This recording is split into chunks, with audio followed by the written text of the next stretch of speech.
どうもトレーニーキャンパーです。今日は前回の動画で初の雪中バックパック徒歩ソロキャンプに挑戦してきたバックパックの中身を紹介していきたいと思います。最後にパッキングと重量の紹介もしております。企画の性質上防寒対策をある程度洋服で行いましたので、前回動画も参照していただければと思います。また本日紹介する商品は全て概要欄に載せておりますので、ぜひそちらから詳細をチェックしてみてください。少しでもいいなと思ったら高評価、チャンネル登録、コメントぜひお待ちしております。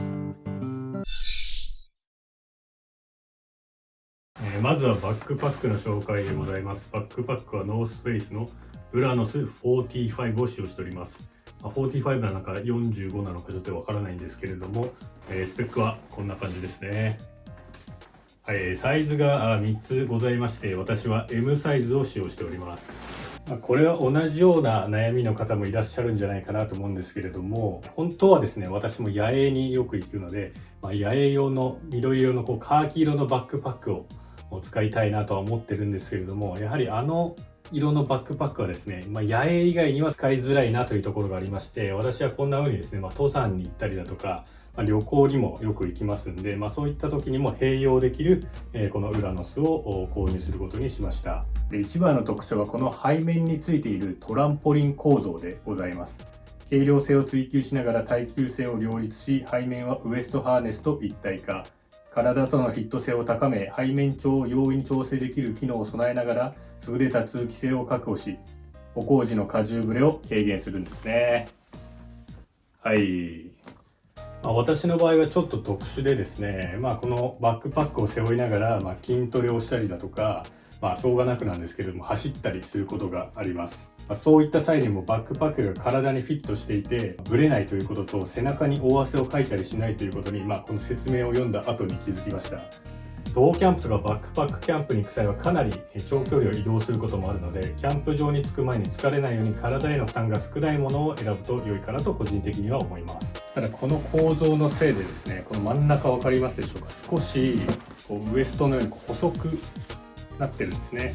なので荷物を上から詰め込む時に、少しここが狭くなるので、若干、詰め込みづらいかなという印象はありますが、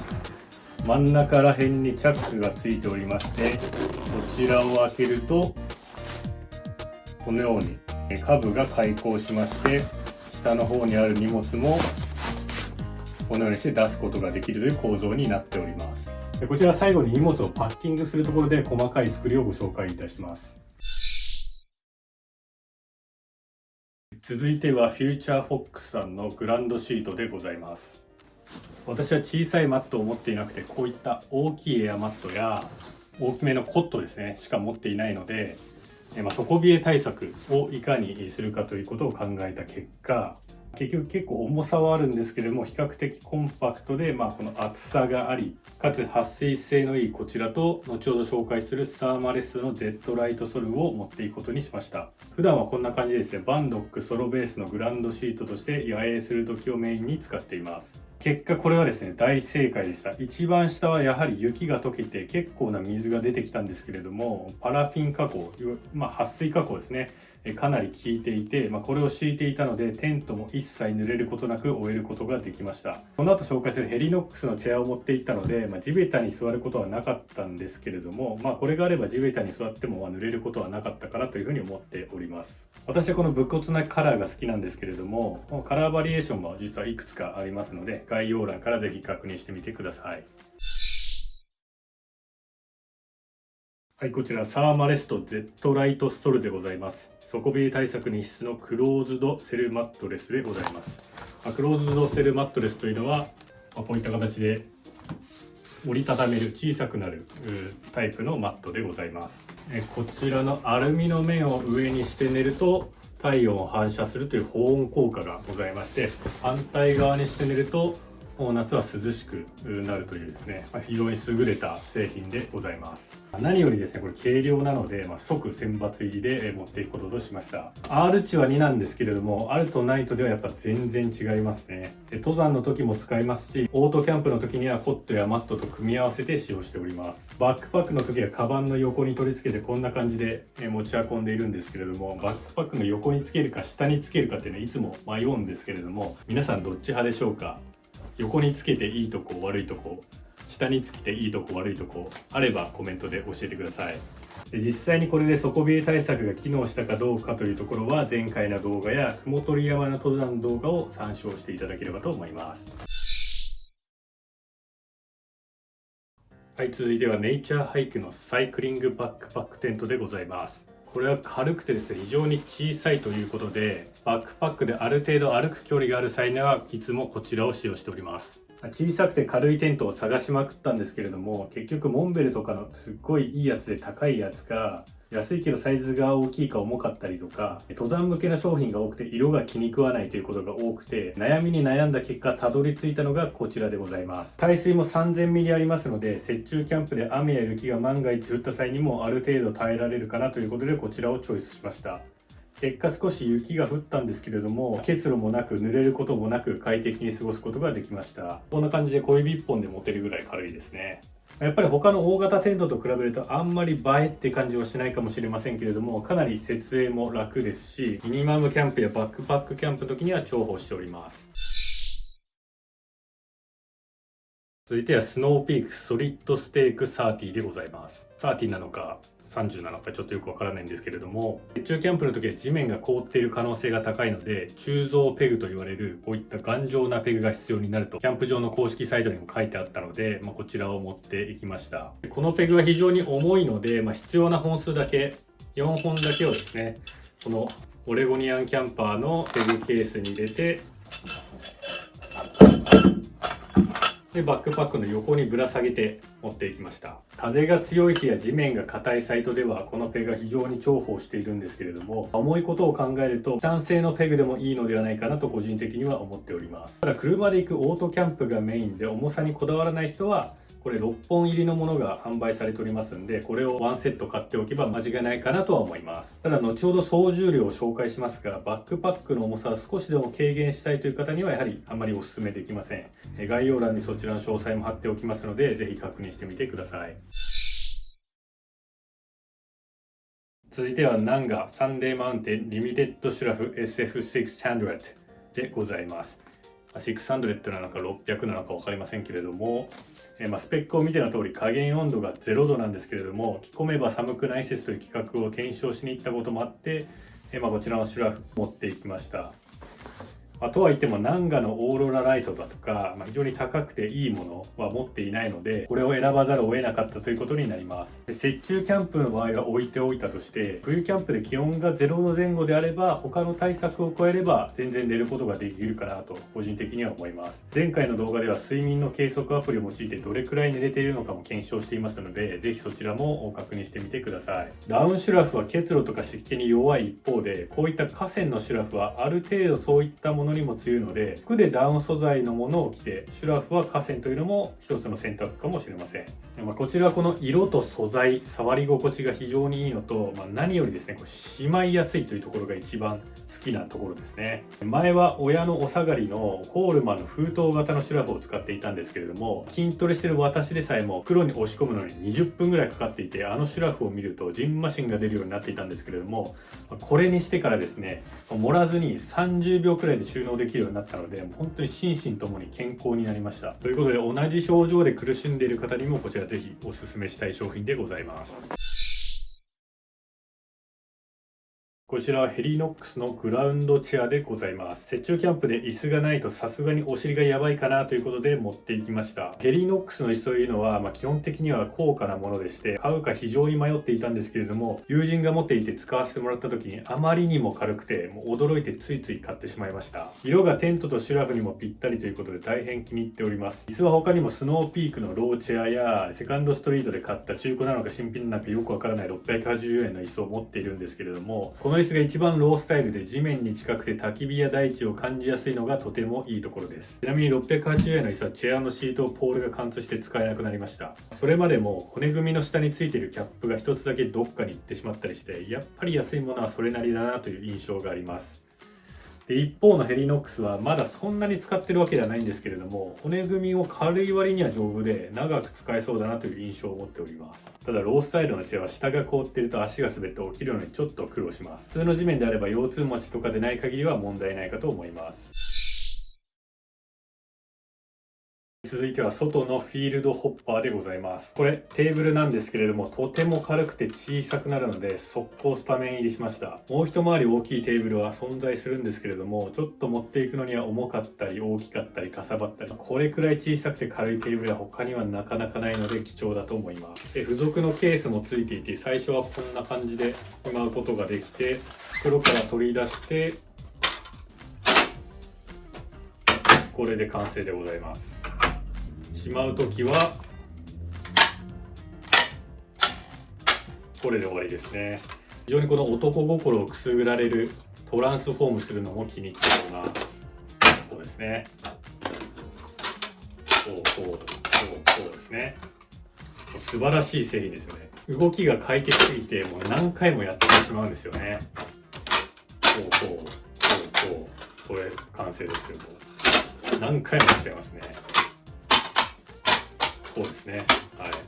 本当によくできていて、机にしては高いかなって思ったんですけど、このやっぱり組み立ての感じが非常に私は好きですね。一般的なキャンプの机っていうのはやっぱり組み立てが結構めんどくさかったりするんで、めんどくさがり屋の私にとってはもう最高の机でございます。で、これ最近知ったんですけれども、実はこれ L サイズもあるんですね。確かにこの M サイズだとちょっと小さいかなって思う時は、なきにしもあらずなので、重さにこだわらないという人は L サイズでもいいのかなというふうに思っております。概要欄に L サイズの方も貼っておきますので、ぜひそちらもチェックしてみてください。お次は東京クラフトのマクライト焚き火台でございます。焚き火台も持っていくかかなり迷ったんですけれども、やっぱり焚き火があるとないとでは体感温度も全然違いますし、雪中であれば絶対持っていくことをお勧めします。飛行グリルとかこのマクライトとか軽量なものであれば、そこまで荷物にもならないかなと思っております。後ほど紹介しますが、ウラノスのバックパックにはちょうどいい積載場所がございます。もともとロゴスのこのザ・ピラミッド焚き火という焚き火台を使用していたんですけれども、ごとく置くと薪がちょっとくべづらく料理がしづらいのと、軽量なものが欲しかったということで、先ほどのマクライトを購入いたしました。有名なものにピコグリルとかいくつか軽量な焚き火台もあるんですけれども、ピコグリルとかと違って火床が非常に広いので、大きめの薪もバトニングせずに平置き以外の方法でもくべられるというのが非常にいいところです。またこんな感じで灰を捨てやすいのも気に入っているポイントです。ただこの五徳が写真を撮るときにちょっと邪魔だなという点と、五徳の位置が2つあるんですけれども、上の方は高すぎて火がちょっと当たらないなということがあって、逆に低い方は薪が大きくてちょっと五徳を邪魔しちゃうっていうことがあったんですね。そしたら最近改良版というのが出たようで、チェックしてみると見事に私の気になっていたところを修正したようです。一つは五徳が取り外し可能になったということで、もう一つは五徳を置ける位置が変わったということなんですね。これによって個人的には文句なしの焚き火台になったのかなというふうに思いますので、今から購入される方は改良版の2の方をお勧めいたします。続いてはパスファインダーキャンティーンクッキングセットでございます。これもですね、キャンティーンなのかカンティーンなのか未だにわからないんですけれども、多分キャンティーンだと思います。これはですね、何かというと、開けてみますと、こちらが本体でございまして、このようになんとですね、水筒とクッカーと五徳が一つになるという優れた商品でございます。ちなみにクッカーにはこの蓋もついてきます。しまうときはこんな感じですね。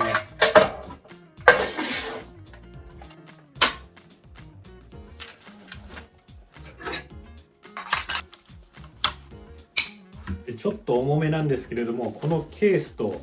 ベルトを通す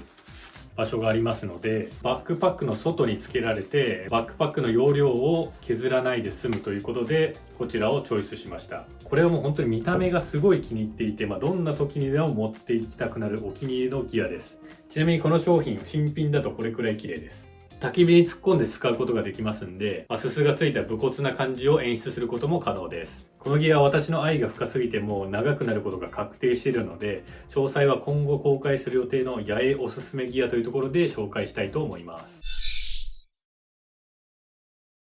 はい、こちらはスノーピークのチタンカップでございます。やっぱりチタンは軽いですし、私はキャンプの時絶対コーヒーを飲むので持っていきました。でサイズが300と450がございまして、購入する時にどっちのサイズにするか迷うというのはもうキャンパーの登竜門といってももはや過言ではないと思ってます。で、結局私は大は小を兼ねるであろうということで450の方を購入いたしました。450の場合はコーヒーだけでなくて汁物を入れて飲むことができるという点ではおすすめでございます。ただバックパックを意外と圧迫するなという印象も受けますので、個人的には300でも良かったのかなというふうにも思ったりもします。ということで永遠に結論がつけられないので、両サイズとも概要欄に貼っておきます。はい、こちらシェラカップでございます。どこで買ったのか忘れたノーブランドのものでございます。持っていったんですけども使わなかったので、これで以上でございます。はい、こちらグリップスワーニーの G1 でございます。見ての通りこちらグローブなんですけれども、やっぱりグローブは薪をくべたりだとか熱いものを持ったりだとか、あるいは腕立てをしたりだとか、何かと必要になりますんで、かさばらないですし持っていきました。こちらも今度八重おすすめギアという動画で詳しく紹介しようと思いますので、詳細は割愛しますが、1個持っておいて間違いない商品かなとは思っております。革製品で使い込めば味が出ますし、どんどん手にフィットしていって、愛着が湧いてきます。耐熱性ではないですが、1個前の動画であるようにある程度厚いものなら持つこともできます。私は手のサイズはそんなに大きい方ではないのですが、 M サイズを使用してこんな感じでございます。おおよそ成人男性であればだいたい M サイズがフィットするのではないかなと思っております。こちらマルカの湯たんぽでございます。これも本当に持っていくか迷いました。いかんせん見ての通りですね、大きくてかさばるんですね。結果的にやっぱりマイナス9度ともなると、かなり着込んでいても寒いので、持って行ってよかったなというふうに思っております。キャンプを始めた当初は全く知識がなくて、真冬にマットも湯たんぽもなしでキャンプをして地獄を見まして、その後マットを購入してもなかなか足先の冷えがなくならなくて寝られない状態があって、ようやくたどり着いたのがこの湯たんぽでございます。湯たんぽって最初聞いた時はなんだよ昭和かよと、平成飛ばして今令和だぞって思ってあんま信用してなかったんですけど、これがねすごくて I can't believe it's so amazing なんですよ。あんまりにすごすぎてヘリノックスのチェアを使わせてもらった友達に勧めて、友達もこれ買ってました。夜に温めて朝までずっと暖かいですし、夜もこれを導入してから爆睡できるようになりました。金属製の湯たんぽというのはお湯を別の容器で沸かしてからこちらに入れる必要がなくて、直接お湯を沸かせるので、面倒くさがり屋にとってもいい点だと思います。袋に入れるとこんな感じなんですけれども、バックパックキャンプ以外であればこのサイズでもいいとは思うんですけれども、このサイズだとやっぱりかさばるのと、お湯が温まるのに結構時間がかかるので、個人的にはもうワンサイズ小さいものでもいいかなと思っております。こちらも両サイズとも概要欄に貼っておきますので、ぜひチェックしてみてください。最後に小物類の紹介に移ります。小物類はこのモンターニャのギアケースに入れてまとめております。こちらスノーピークの和吹きでございます。和吹きとは何かと言いますと、商品名でございまして、中身は折りたたみ式のお箸となっております。これは友達に誕生日プレゼントでもらったんですけれども、今でもどんなスタイルのキャンプでもこちらを愛用しております。割り箸だとやっぱり味気がないですし、エコじゃないので、キャンパーとしてはやっぱりマイ箸を持っておくといいと思います。組み立て式の箸なのでサイズがこれくらい小さくなる上ですね、可愛いこういった収納袋もついてきますので、プレゼントとして気になるあの子に送ると喜ばれると思います。今回は出番がありませんでしたが、この先割れスプーンも持っていきました。なんかわかんないですけど、カップヌードルを箸じゃなくてこのフォークで食べると美味しく感じませんかね。それ要因で持ってったんですけれども、使うの忘れてました。続いては外のアミカスでございます。こちらシングルバーナーと呼ばれるものでございます。何かというとガスを発生させるためのものです。焚き火するのでガスはいらないかなって思ったんですけれども、火を起こすのに少し時間がかかりますので、ついてすぐご飯を食べるために持っていきました。これは結果論なんですけれども、後ほど紹介する外のスライドトーチが寒すぎて使えないことがありました。また持っていったマッチも湿っていて使えなかったことがありまして、そんな中でもこの外のアミカスは問題なくつきましたので、本当に持っていってよかったと思っております。やはり焚き火の火よりですね、ガスの方が早くお湯が沸くなというのが私の体感でございます。バーナーは様々な種類がありますが、やはり軽量でコンパクトになるということ、比較的他の製品より安価なことを理由にこちらを購入いたしました。大人気の外のレギュレーターストーブともかなり迷ったんですけれども、登山やバックパックキャンプをやる方でとにかく小さくて軽量なものにこだわる方はこちらがおすすめです。でガスが CB 缶ではなくてこの OD 缶なので、スペースを最小限に抑えることができるというのもお気に入りのポイントです。実際に先ほど紹介した外のフィールドホッパーに並べてみるとですね、 CB 缶の場合はやはり横に基本的には置きますんで、かなりですねもう幅が限られてしまうんですね。ここに実際にはレギュレーターストーブというのが置くことになるんですけれども、もういっぱいいっぱいになってしまいます。ただ OD 缶であればこんな感じで机の半分ぐらいのスペースに収まるので、非常に外のフィールドホッパーとも相性がいいと思います。あとは湯たんぽを温める時に焚き火でもできないことはないんですけれども、当たり前なんですけど焚き火でやるとこんな感じで焦げ跡がついてしまいます。また湯たんぽは基本寝る前に作ると思うんですけれども、焚き火は寝る前にはある程度鎮火させる必要があるため、就寝前にはもう鎮火済みのことが多いです。そういった際にもやはりこのバーナーはですね貼った方がいいかと思います。はい、こちら外のスライドガストーチでございます。もともとキャプテンスタックの600円くらいのものを使っていたんですけれども、ガスの出具合が悪かったのでこちらを購入いたしました。さすがにマイナス3、4度近くになってくるとつきづらいこともあったんですけれども、0度前後では問題なくついたので、とっても優秀だなというふうに思います。あと真っ黒な色合いも気に入っております。もっと小さいスライドガストーチはあるんですけれども、先っちょが伸びない分ちょっと使いづらいなという印象があったので、私はこちらを利用しております。こちらはゴールゼロライトハウスマイクロフラッシュとパチモンゴールゼロでございます。こちらも別の動画で詳細はお話しする予定なんですけれども、今は入手困難ないわゆるゴールゼロでございますけれども、現在は入手困難な状況も解消されているので、本家のこのゴールゼロを私はおすすめします。結局ケチってですね、このパチモンを何本も買った私がいるので間違いないとは思います。やっぱり小さくて長持ちして明るいライトっていうのは非常にありがたいですね。近くに木があるとこんな感じで木に吊るしていい雰囲気を出してくれますし、夜間に移動するときは懐中電灯の代わりにもなるので、まず持って行って損はないと思います。私は普段バンドックのソロベースとこんな感じでいつも使っております。ただパチモンの方もそこまで悪くないですし、安いというメリットもありますので、全部まとめて一応概要欄に載せておきます。あとはファイヤーライターだとか小物、電池類をこのケースに入れて持ち運んでおります。では最後にパッキングをする前に、こちらのウラノスの収納の説明をしたいと思います。今回は物を入れてないんですけれども、この一番上の部分の裏側ですね、ここにも荷物を収納できるスペースがあります。ジャックがついておりますので物をなくしたりする心配がありません。それから両サイドですねにもこういったポケットがついております。ここですね。私は撮影用の三脚ですねをいつも入れております。こんな感じです。結構奥行きがあるので高いものも入れられると思います。それから正面のここですね、ここにもチャックがついておりまして、物を入れることができます。ここには比較的頻繁に出し入れするものを入れるのが良いのかなと思います。それからこの腰のベルトの部分にもチャックが両サイドについております。小物なんかを入れられるようになっております。では実際にパッキングをしていきたいと思います。一番最初この OD 缶です。これをバッグの一番底にしまいます。続いては寝袋と湯たんぽです。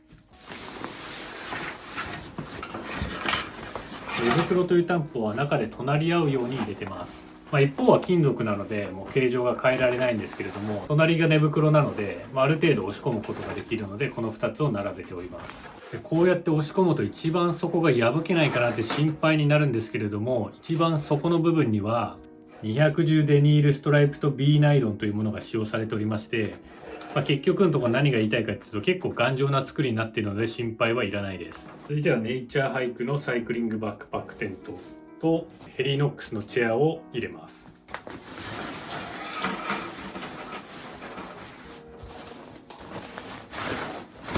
空いている隙間に外のフィールドホッパー、グリップスワニー G1、スノーピークのチタンマグなどを入れていきます。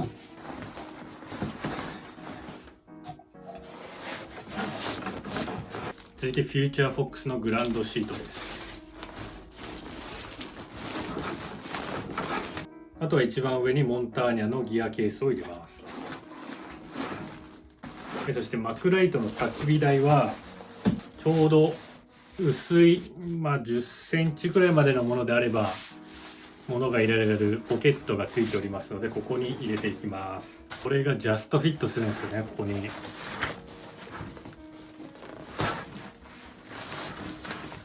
あとは外付けでオレゴニアンキャンパーのペグケースとパスファインダーキャンティンをつけていきます。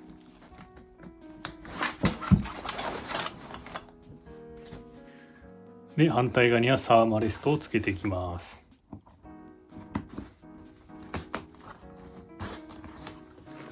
でさらにこの一番上のところにもチャックがついておりまして、ここはですね結構荷物が入りますんで、今回はギアではないので紹介してませんが、温度計だとかカイロだとかウェットティッシュだとか手袋だとかガイドロープ、こういったものをしまっております。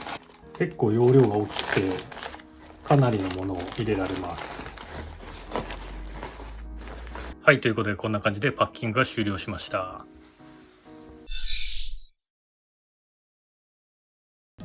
はい、ということで最後に重量を測っていきたいと思います。